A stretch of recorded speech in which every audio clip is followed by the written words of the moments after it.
How you say? A lesbian. 10 moments that killed WWE PG. Number 10, Stephanie McMahon gets attacked by Randy Orton.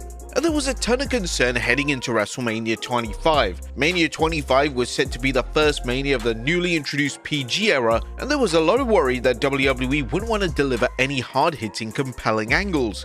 Thankfully, that wasn't the case, as WWE delivered their most intense angle in years, and it centered around a feud between the McMahon family and WWE's resident top heel, Randy Orton. The content that WWE delivered pushed the boundaries of PG to the absolute limit, as when Orton encountered Stephanie McMahon, WWE booked Orton to attack McMahon in a moment that had the wrestling world talking. Orton would even kiss McMahon's unconscious body, which took the angle right to the next level, and heading into WrestleMania 25, the match between Orton and Triple H was without a doubt the most anticipated match on the entire card, and it was all down to this angle. Number 9, Rhea Ripley's antics. Now, over the past few years, one of the wrestlers on the modern WWE roster who has pushed the limits of PG is Rhea Ripley. During an on-air alliance with Dominic Mysterio, the two would often find themselves in compromising positions, and clips from their matches and segments often went viral and were seen by non-wrestling fans. Ripley is also prone to twerking and dancing in unique ways, to say the very least. The WWE have definitely allowed the former women's champion free reign when it comes to her character, and it's evident that Ripley is having fun virtually ignoring any PG guidelines, including her sexy pins. Number 8, bloodshed inside the cage. Now, there was a ton of hype leading into CM Punk vs Drew McIntyre inside Hell in a Cell at Bad Blood 2024. The feud was without a doubt the top feud of the Triple H era WWE, and with them loosening the rules and guidance around PG, fans had hoped that Punk and McIntyre would be able to deliver a classic Hell in a Cell match that had intensity and, of course, bloodshed. Thankfully, that's exactly what happened, as just minutes into the match, there was bloodshed, and the audible gasp from the audience was an indicator that this was about to be a style of Hell in a Cell match that hadn't been seen in the past 15 years. The spots in the match were completely wild, and WWE didn't just deliver a match that belonged in a bygone era, they delivered a match that saved the reputation of the Cell itself. Number 7, The Fiend is set alight. Due to the COVID-19 pandemic, it allowed WWE to take major risks and shoot major angles in a more unconventional manner. One of the top feuds during this time period was between The Fiend and Randy Orton. This feud escalated when the two rivals collided in a Firefly Inferno match at TLC 2020. This match was notable, as the infamous match came to a close when Orton poured gasoline over The Fiend, setting him alight and seemingly putting a permanent end to him. Some fans did question how WWE were allowed to get away with it, especially because burning a man alive on television wasn't exactly family-friendly content. Despite the severe burns, The Fiend would eventually resurface on WWE programming, and they managed to show the impact of the burns on the character with the iconic wrestler introducing a new burnt attire. Basically, you couldn't kill the unkillable. Number 6, The Flaming Table. Now, in 2014 at the Extreme Rules pay-per-view, WWE attempted to make the pay-per-view extreme by having a flaming table spot in the main event, yet it ultimately led to severe criticism from fans. The main event of the pay-per-view saw Daniel Bryan take on Kane in an Extreme Rules match, and this was the match in which Kane lit a table on fire before Bryan pulled Kane into the flaming wood. Whilst it was a great moment, the illusion was then destroyed thanks to WWE crew members hovering around with fire extinguishers just minutes before the match. Obviously, it was appreciated and understandable why WWE did this, yet they could have presented the spot in such a way where it wasn't obvious what the spot was going to involve. Number 5, The Thumbtacks return. One of the weapons that was abolished from WWE when the company went PG in 2008 was thumbtacks. Thumbtacks are an extremely violent weapon, and one of the main issues with them is that they instantly cause the wrestler to bleed upon landing on them, and with WWE having a no-blood policy, the weapon was never going to be used again. But with that being said, at the 2016 Extreme Rules event, the Sinister Tacks made a return during the Asylum match between Dean Ambrose and Chris Jericho.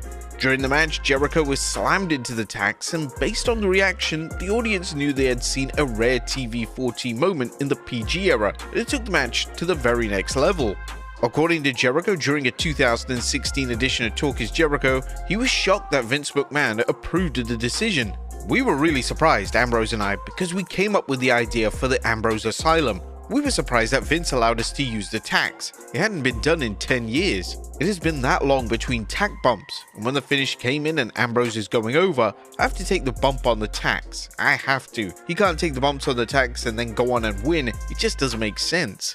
I was likely due to Jericho's standing as a veteran, it heavily influenced McMahon's decision, and if anyone lower down on the roster made the request to use the thumbtacks again, it probably would have been instantly denied. Number 4. Crushed to death? The TLC pay-per-view in 2017 featured an attempted murder, and for a while it was presented as if the WWE had just killed off one of their top stars. Braun Strowman was teaming with The Miz, Kane and The Bar against a trio of Dean Ambrose, Seth Rollins and Kurt Angle. During the course of the match, Strowman's partners turned on him and they decided that they wanted to put a permanent end to his existence. They would place him in the back of a garbage truck and the operator of the truck would then reluctantly release the switch on the truck. And this meant that Strowman had just been crushed to death on a live pay-per-view. It was without a doubt one of the more insane moments of the PG era, and although Strowman eventually returned to WWE television, it was really never explained how Strowman survived this near-death experience. Number 3. Randy Orton's weapon of choice. The feud between Randy Orton and Jeff Hardy in 2018 was vastly underrated, and what made the feud so special was that WWE allowed both legends to go all the way with the storyline. The two men were involved in some brutal segments, and their Hell in a Cell showdown saw Randy Orton use a weapon that should never be allowed in the PG era. In a rather creative yet sinister looking spot, Orton would thread a screwdriver through Hardy's earlobe and twist it until Hardy was screaming in pain.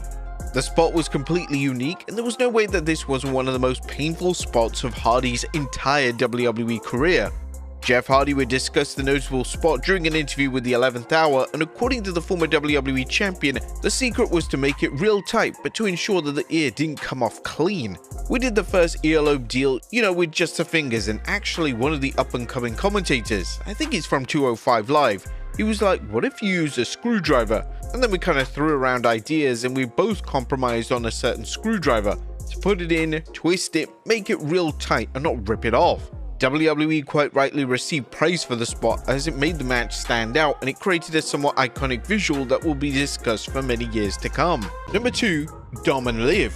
Dominic and Rhea Ripley's relationship harkened back to the Attitude Era, where Dom's real father Eddie Guerrero would be smitten with Chyna, a great throwback to one of the best pairings WWE ever made. However, the relationship between Rhea and Dom got incredibly rocky when Liv Morgan would tease her insatiable appetite for Dominic Mysterio and taking him away from her. The teases led to many memorable moments on television, as whilst things may have looked innocent and accidental, they certainly weren't taken that way by Rhea Ripley. One moment particularly on Raw saw Liv Morgan appear wearing Dominic's vest, engaging in a flirtatious exchange. She then invited Dominic to retrieve the vest himself, leading to a tense moment where he began to unzip it. However, before a full unzipping occurred, Rhea Ripley would intervene. Liv Morgan's flirtatious teases continued on television, as of course we all remember Liv Morgan's shorts during that infamous segment between her and Dominic Mysterio. But this all came to a close at SummerSlam as Dominic Mysterio turned on Rhea Ripley and intervened, assisting Morgan in winning the Women's World Championship. And number 1, The Rock's profanity. Now, it's often been said that any established PG rules or guidelines don't apply to The Rock, and this has never been more clear than The Rock's run as a final boss in 2024. It was almost as if The Rock had no idea that WWE was a PG product, as every promo would feature some type of cursing or deviation away from the set PG guidelines. One of the most non-PG segments The Rock was involved in took place on the road to WrestleMania 40, and it saw the final boss ambush Cody Rhodes in the parking lot. This segment was filled with profanity, non-PG elements, and this was a case of The Rock doing whatever he wanted. Once the segment had concluded on Raw, The Rock took to Instagram to continue the beatdown, and this is where The Rock informed the world champion that he was going off script. What, just because the show's over? That doesn't mean shit stops. The Rock doesn't give an F. Show is over, then it stops? F that. Your script, F that. The segment got the entire wrestling world talking, and some questioned how on earth The Rock was able to get away with so much cursing and profanity. Also, when The Rock made a rare appearance on the NXT brand in early 2025, it was an expectation that The Rock would heavily tone down the profanity, but that isn't what happened, and The Rock just upped his level of profanity instead. In fact, The Rock's promo had F-bombs every 5 words, and it was clear that WWE censors had to work overtime.